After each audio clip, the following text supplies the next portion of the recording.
He laughed so loudly that the music actually stopped. The kind of laughter that doesn't come from humor. It comes from cruelty. My cousin Tyler had always been the family clown, the loud one, the golden boy. But that day, standing under the string lights at my mother's annual BBQ, his words cut through me sharper than any blade I'd faced in combat.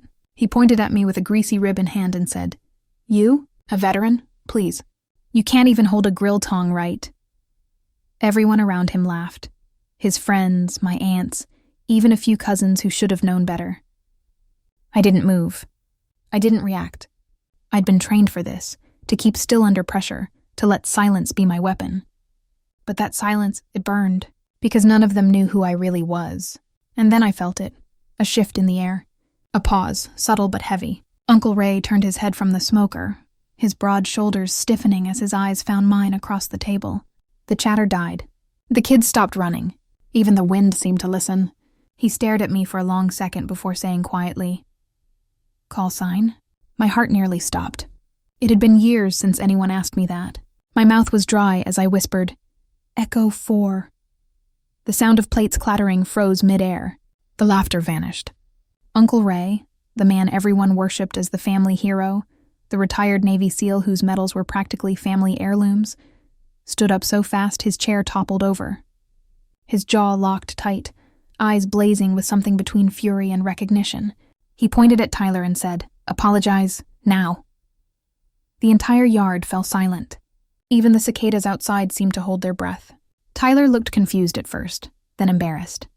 "For what? I was just joking," he muttered, glancing around for backup that never came. But Uncle Ray didn't blink. His voice dropped lower. "Do you have any idea who you just insulted?" I wanted to stop him, to tell him it wasn't worth it. But before I could, he slammed his hand down on the table so hard that the drinks jumped. "You apologize to her right now, or you and I will have a serious problem." Tyler's smirk disappeared. His voice faltered. "Fine, sorry, but it wasn't real." I could see it in his eyes. That smug disbelief, that quiet, cruel doubt that still said, "You're not who he thinks you are." And that's when I realized Uncle Ray's reaction wasn't just about respect. It was fear. He knew something. After that moment, nobody dared look at me directly. The BBQ continued in awkward murmurs, laughter forced and brittle. I excused myself early, claiming I had a call to make. But truthfully, I just needed to breathe. As I walked toward the house, I heard footsteps behind me. Heavy, deliberate. Uncle Ray. He followed me inside, shutting the door behind us. The noise from outside faded until it was just the sound of the clock ticking on the wall. He stood there for a long while, studying me like he was trying to remember a ghost. Finally, he said quietly, "You shouldn't have said your call sign." I frowned. "You asked." "I know," he said. "But if anyone else had heard..." His voice trailed off, his gaze darkening. "There are things, Echo 4. Things from that deployment that never made it into the reports." A cold chill ran down my spine. "What things?" He didn't answer, just turned toward the old hallway where family portraits hung, the ones from decades ago, before I was even born. "You need to see something," he said finally. "Something I should have told you a long time ago." I followed him, my pulse echoing in my ears. The house felt different now, too quiet, too still. The kind of silence that carries ghosts. When he opened the door to his study, I noticed the box first. An old wooden chest tucked under his desk, the kind that smelled of oil and time. He knelt, pulled it out, and unlocked it with trembling hands. Inside were photos, military patches, and a single envelope with my name written in faded ink. I stared at it, confused. "Why would you have this?" Uncle Ray didn't meet my eyes. "Because," he said slowly, "what's inside that envelope? It's about you, about who you really are." I hesitated, the air thick with unspoken truth. "What are you talking about?" He sighed deeply, like a man preparing for a confession. "Before you open it, you need to know what happened over there. Didn't end when you came home." I wanted to ask what he meant, but something in his voice, that edge of guilt, stopped me. He turned toward the window, hands gripping the sill, his knuckles white. "I've kept this secret for 25 years, he whispered. "And it's time you knew why." My heartbeat thundered in my chest as I reached for the envelope, my fingers trembling. Because whatever was inside that old yellow paper, I could feel it. It wasn't just a secret. It was a truth that would change everything. But when I followed Uncle Ray deeper into that house that night, I discovered a secret he'd kept buried for 25 years. And it had my name written all over it. When I came back home from the service, I thought peace would be easy. I thought the quiet streets of my childhood, the soft rustle of trees, and the hum of crickets at night would heal me. But peace, I learned, isn't found in silence. It's found in understanding. And my family? They never really tried to understand me. To them, I was just the quiet one, the cousin who never amounted to much, the woman who couldn't keep a job for more than a few months because she didn't like being told what to do. They didn't know that for years I'd been told exactly what to do, by commanders, by protocol, by fear. They didn't know that I'd spent nights decoding intercepted communications that decided whether people lived or died. They didn't know that sometimes in the field, silence wasn't just golden. It was survival. But families like mine, they love labels. They measure worth by what you drive, what you wear, and how loudly you laugh at other people's expense. And I was never the loud type, so when I came home with a box of medals I never showed, a shoulder that still ached from shrapnel, and nightmares that wouldn't fade, they just saw a woman who'd given up. Every BBQ, every wedding, every birthday, the whispers followed me like shadows. She's still living in that tiny apartment, right? Didn't she used to work with computers or something? I heard she got discharged early. You know, for mental reasons. I'd pretend not to hear. I'd smile when my mother squeezed my hand under the table, silently begging me not to cause a scene. But inside, it felt like I was slowly disappearing, erased by people who'd never survived a single real battle in their lives. Still, there was one person who never joined the whispers, Uncle Ray. He was different. He'd seen things too. You could tell by the way he scanned a room before sitting down, or how he always kept his back to a wall. Even at family gatherings, there was a distance in his eyes, like part of him was still out there somewhere, trapped between duty and regret. That night after the BBQ, when everyone else stumbled home drunk on gossip and cheap wine, I stayed behind to help clean up. Ray came back from his house wearing a faded navy t-shirt and carrying a flask. "You did good," he said softly, handing me a paper towel. "Good?" I laughed. "I stood there and let your son humiliate me." His eyes darkened. "He doesn't understand the world you've seen. None of them do." Something in his tone made me pause. There was guilt there, deep, unspoken guilt. I asked him quietly, "Why did you ask me my call sign?" He looked at me for a long time before answering. "Because I've heard it before, that sentence. It stopped me cold." "What do you mean you've heard it before?" I asked. He didn't respond right away. Instead, he walked toward the old shed behind his house, the one nobody ever entered. "Come with me," he said finally. "You deserve to know the truth." The smell of motor oil and dust hit me as we stepped inside. He pulled a metal box from under a tarp, set it on the table, and opened it. Inside were worn-out folders stamped with red ink, classified. I felt my throat tighten. "Where did you get these?" "From an op 25 years ago," he said quietly. "Before you enlisted, before you even knew what covert meant." He flipped one folder open. There were photos, grainy, night vision images of men in uniform, maps, and names. But one document caught my eye, a list. Dozens of names typed neatly in 2 columns, some crossed out, some highlighted. My breath hitched when I saw it, because halfway down the list, next to a small check mark, was my call sign. Echo 4. I looked up at him. "This is impossible. I wasn't even active back then." He nodded slowly. "I know. That's why I kept it hidden." The air seemed to leave the room. I stared at that paper like it could speak if I just looked long enough. "What kind of list is this?" He hesitated before answering. "It was supposed to be a routine communications op. Extraction intel, encrypted channels, remote signals. But something went wrong. Your commanding officer, the one who never came home, he wasn't ambushed by chance. He was set up." I felt my knees weaken. "Set up by who?" "That's what I've been trying to figure out for decades." I could feel the weight of every word pressing against my chest. The faces of my old team flashed in my mind. The laughter, the missions, the ones we lost. The idea that one of them had been betrayed from the inside, it was too much. Ray poured a bit of whiskey into a metal cup and handed it to me. "Your name shouldn't be on that list," he said quietly. "Unless someone wanted you there," I whispered. "Why would anyone want me on it?" He looked down, his jaw tightening. "Because you were part of the communications team that traced the leak. The room spun." "You mean the leak that got people killed?" He nodded once. "And the trail didn't end overseas. It led here, home." There was a long silence after that.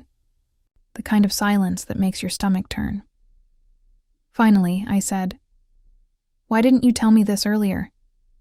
He sighed, rubbing his temples. "Because I didn't have proof. All I had was that list and fear. Fear that if I spoke, it would destroy this family." I wanted to scream. I wanted to tear that paper in half and make it all go away. But deep down, I knew he was right. Secrets like this, they don't destroy families overnight. They rot them slowly from the inside out. As I stared at the names on that page, one by one, I realized something strange. Every person listed was either military or government affiliated, except one. And that one name, that one ordinary name tucked near the bottom of the page, made my blood run cold. Because it wasn't a soldier, it wasn't an agent. It wasn't anyone who should have even known about the operation. It was family. I could barely breathe as I whispered the name aloud, and when I saw Uncle Ray's face pale, I knew he'd been protecting more than just a secret. He'd been protecting someone. And when I saw who else's name was on that list, my blood ran cold, because it wasn't a soldier. It was family. What would you do if the person who betrayed your team shared your last name? I didn't sleep for days after that night with Uncle Ray. The secret he'd shown me wouldn't stop echoing in my mind. Every name, every code, every timestamp. It all replayed in my head like a broken transmission that refused to fade. I started to dream in numbers again, just like I used to during the missions. Those endless sequences of signals that only meant one thing.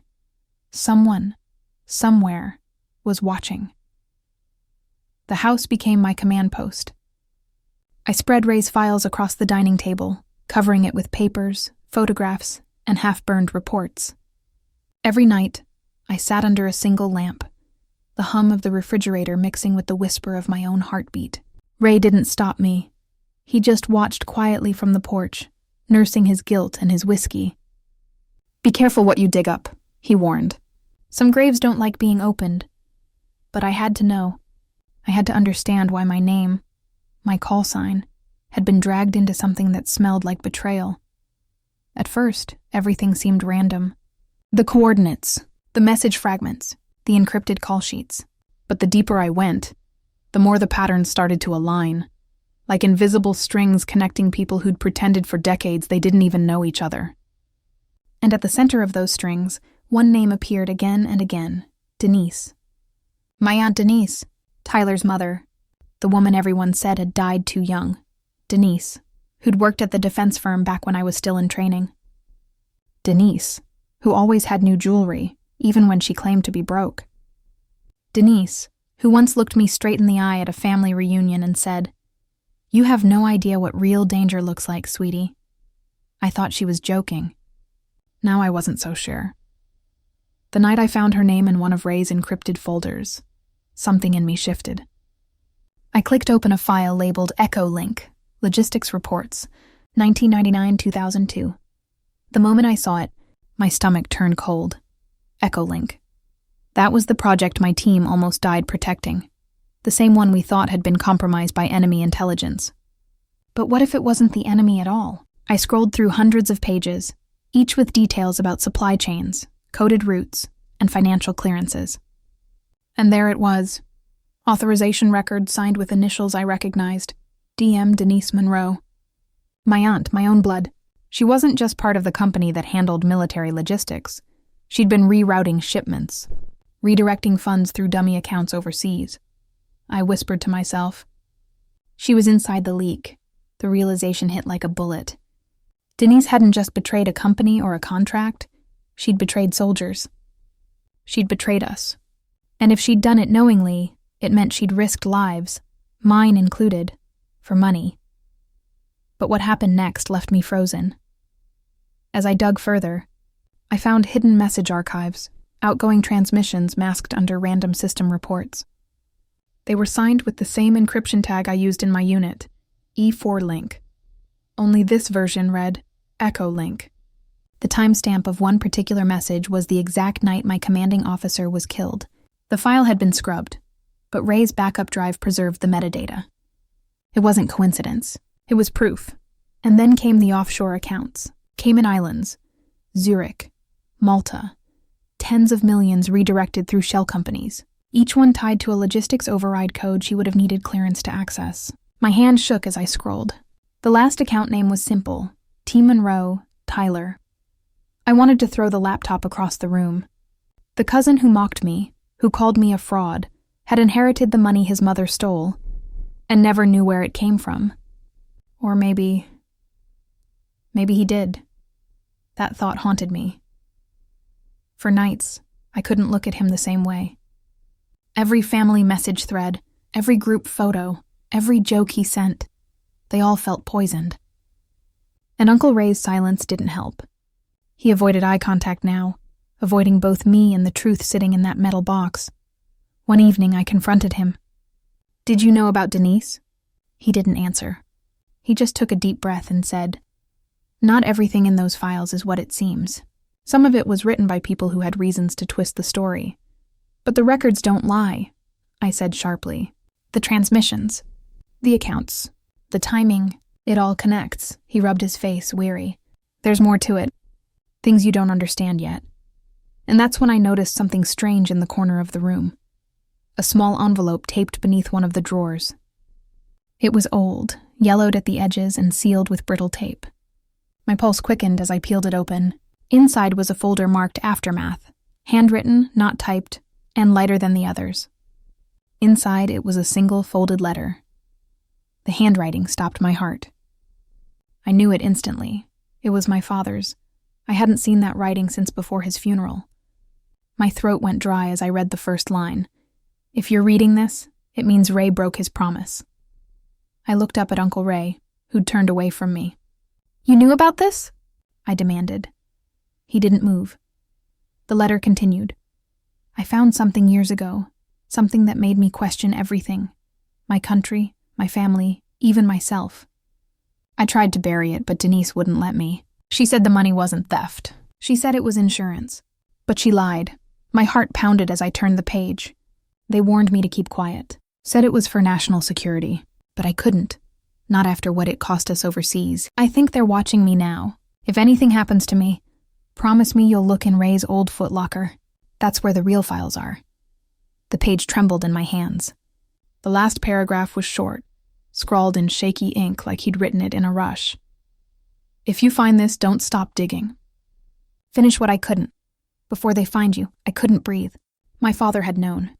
He'd known everything. About Denise, about the money, about the betrayal that had nearly killed me. He'd tried to warn us, and now he was gone. I stared at that final line until the words blurred into a single dark streak. "Finish what I couldn't, before they find you." And that was when I realized this wasn't just about uncovering the past. It was about surviving the present. Because if my father had been silenced for what he knew, then whoever they were, they might still be out there, watching me, waiting. But the last line of that letter, it didn't end with goodbye. It said, "Finish what I couldn't, before they find you." Tyler's words still echoed in my head. "You have no idea what she did for us." Like a wound that wouldn't stop bleeding. I didn't shout back. I didn't even blink. I just looked at him, trying to find the boy I once helped raise after Denise passed away. But all I saw was fear and guilt, that kind of guilt that twists a man's face into something unrecognizable. That night I realized this wasn't over. It was only beginning. I stopped sleeping. Every night, I went through Ray's files again. The offshore transactions, the military memos, the coded transmissions I once thought were just ghosts of the past. But they weren't ghosts. They were evidence. And buried between the numbers and signatures was a truth no one in my family wanted to see. Aunt Denise hadn't just rerouted funds. She'd been part of a trade, one that cost lives. My commanding officers, my friends, maybe even my father's, and the more I read, the more I started noticing. Someone was still watching me. Phone clicks. Cars idling outside. Emails that disappeared seconds after opening. I knew surveillance when I saw it. I'd lived under it before. But it's different when it's in your hometown. When you can feel it breathing down your neck while you're in your own kitchen, stirring coffee that suddenly doesn't taste like coffee anymore. Every instinct in me screamed, "They know you're digging again." That's when I made a choice. Not to run, but to prepare. I gathered everything. Copies of files, bank statements, Ray's confession notes. I didn't trust the cloud. I printed them all, sealed them in an envelope, and hid them inside an old photo frame of my father. I told myself, if something happens, someone will find this. But what happened next? I didn't see coming. At the next family dinner, Tyler barely spoke. He sat across from me, pushing his food around, refusing eye contact. I asked how work was. He mumbled something about contracts, and Uncle Ray just kept staring at his plate like the truth might appear in the mashed potatoes. The silence was thick, unbearable. Finally, I said quietly, "You both know why I'm here." Tyler froze. Ray sighed, and for a moment I thought Ray might break first, but it was Tyler who snapped. He slammed his fork down and shouted, "You think you're some kind of hero? You think exposing her will make you clean again?" His voice cracked on that last word. "She saved this family. You don't even know what she sacrificed." I leaned in slowly, keeping my voice low but sharp. "I know exactly what she sacrificed. I was there when men bled for the mistakes she covered up." He stood up, trembling. Ray tried to calm him, but the damage was done.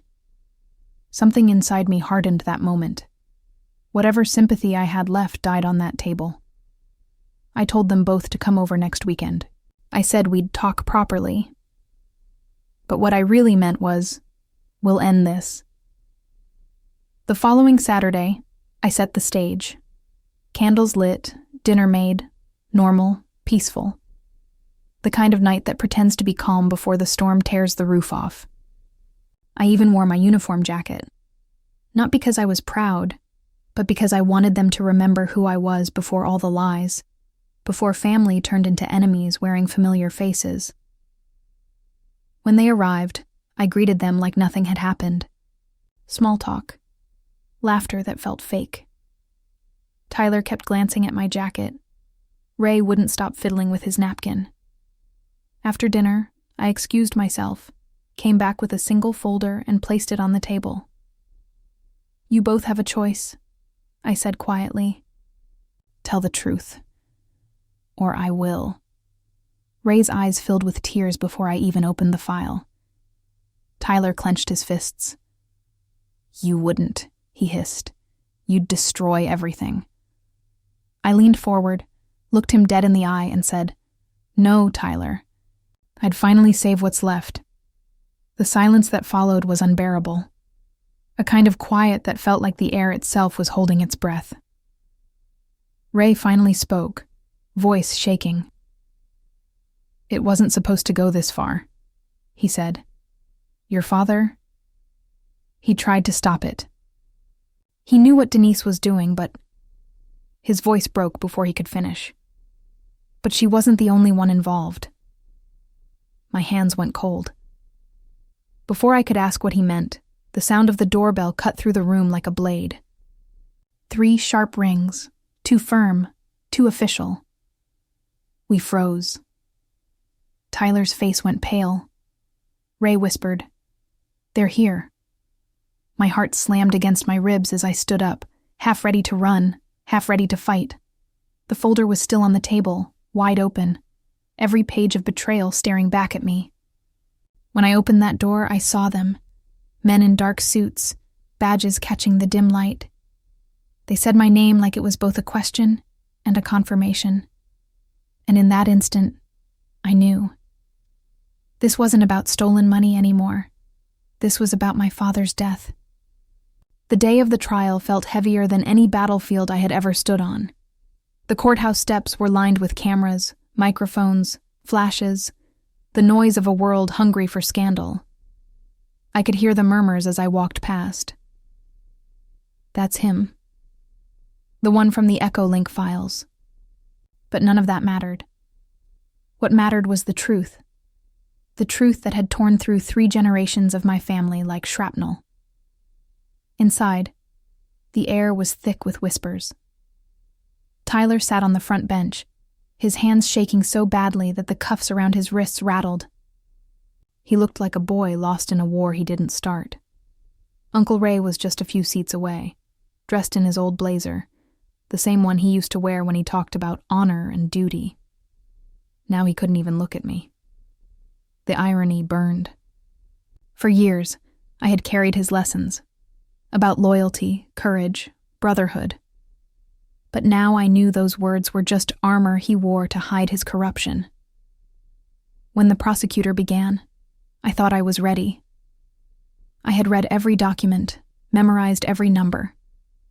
But hearing it out loud, the emails, the transfers, the military supply lists altered under his authorization, it hit differently. Each word was a wound reopening. When they mentioned my father's name, I saw Ray's jaw tighten, his composure slipping. Tyler whispered something under his breath. The judge called for order, but my heart was pounding too loudly to hear anything else. And then came the reveal. The prosecutor turned toward the screen and said, "This, ladies and gentlemen, is the final transfer document. The account Denise was accused of using." A pause. The room went still. Then the next words shattered everything. "That account does not belong to Denise Matthews. It belongs to Raymond Carter." The entire courtroom gasped, even Ray. His face went pale, his lips trembled. Tyler turned toward him in disbelief. "Uncle Ray," he whispered, "tell them that's not true." But Ray didn't answer. His silence said everything. He was the architect of it all. He'd used Denise's name, her credentials, even her memory to shield himself. And worse, he'd let me, his own nephew, take the fall when the first inquiry happened years ago. I felt the air leave my body. Everything I'd lost, my career, my peace, my reputation, all of it was his doing. I stood slowly, eyes locked on him. The judge didn't stop me. No one did. I walked to the witness stand and said, softly, but firmly, "You were supposed to be my brother in arms." My voice trembled, not with fear, but with fury restrained too long. Ray looked up at me, his eyes wet, his face broken. "I was," he whispered, voice cracking, "until the money felt safer than loyalty." That sentence, it cut deeper than any blade, because that was the moment I realized. Betrayal isn't loud. It doesn't come with shouts or sirens. It comes quietly, dressed like trust.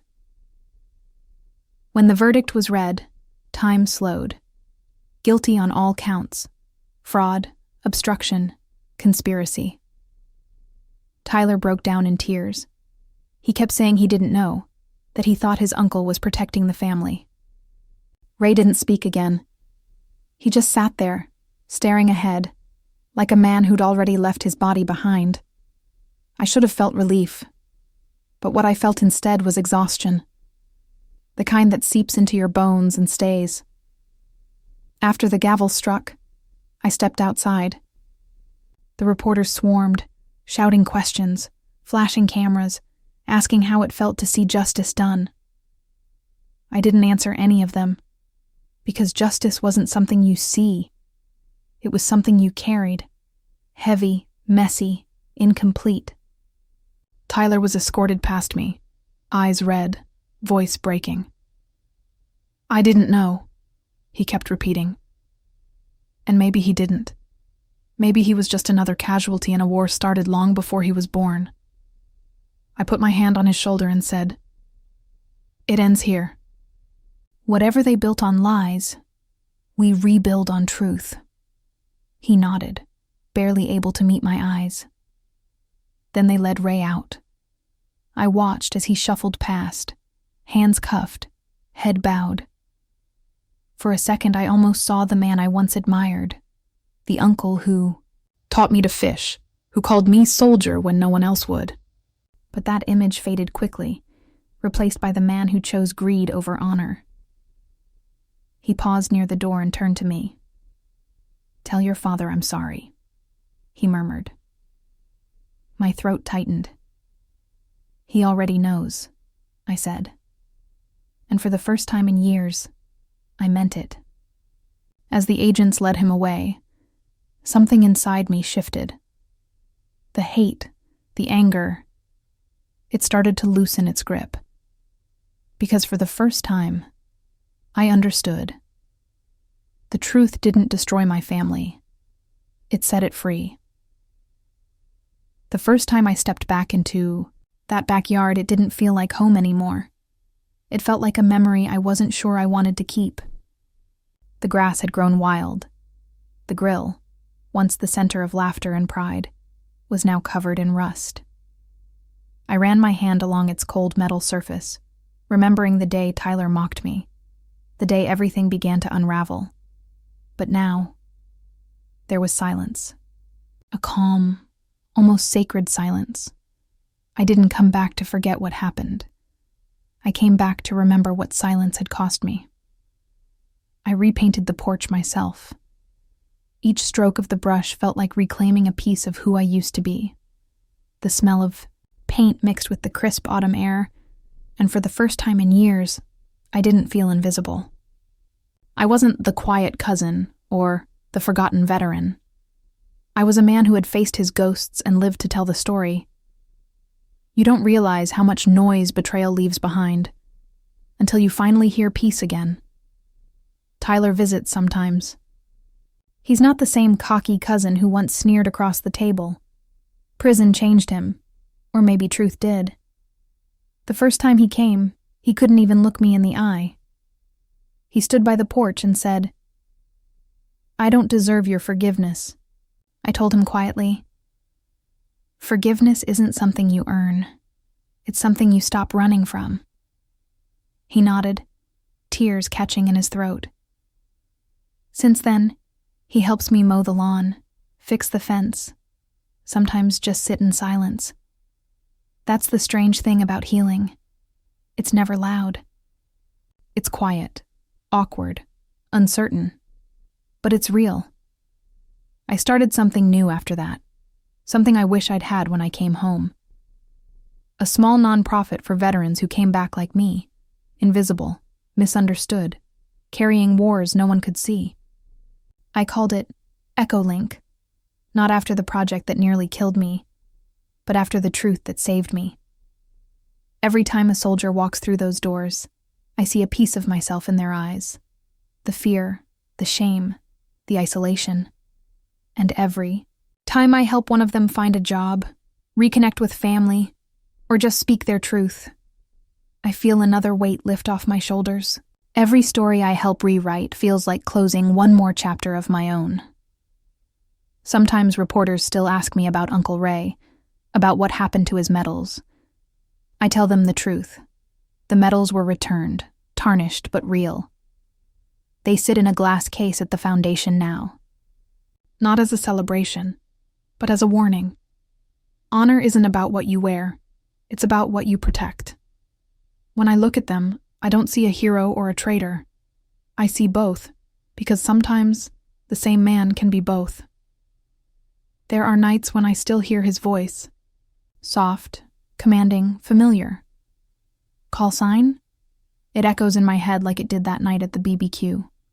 Only now, when I answer, I don't whisper. I stand taller and say it with pride. Echo 4, still standing. Because that's what survival really is. Standing tall even after the people you trusted most tried to bury you. The backyard is different now. There's a new table, a smaller grill, a flag gently swaying from the porch beam. Sometimes I invite the veterans from the foundation over for barbecues. Not for celebration, but for connection. We eat, we talk, we laugh. And every time I hear that laughter, I realize something powerful. Peace isn't the absence of pain. It's the acceptance of it. The ghosts of my family don't haunt me anymore. They remind me of who I was, of who I became, of how far I've come. Because in the end, truth isn't what breaks us. It's what sets us free. And that's when I learned the real lesson. Freedom isn't silence. It's being heard, so tell me, what would you do? Would you forgive the family who betrayed you? Or start over without them?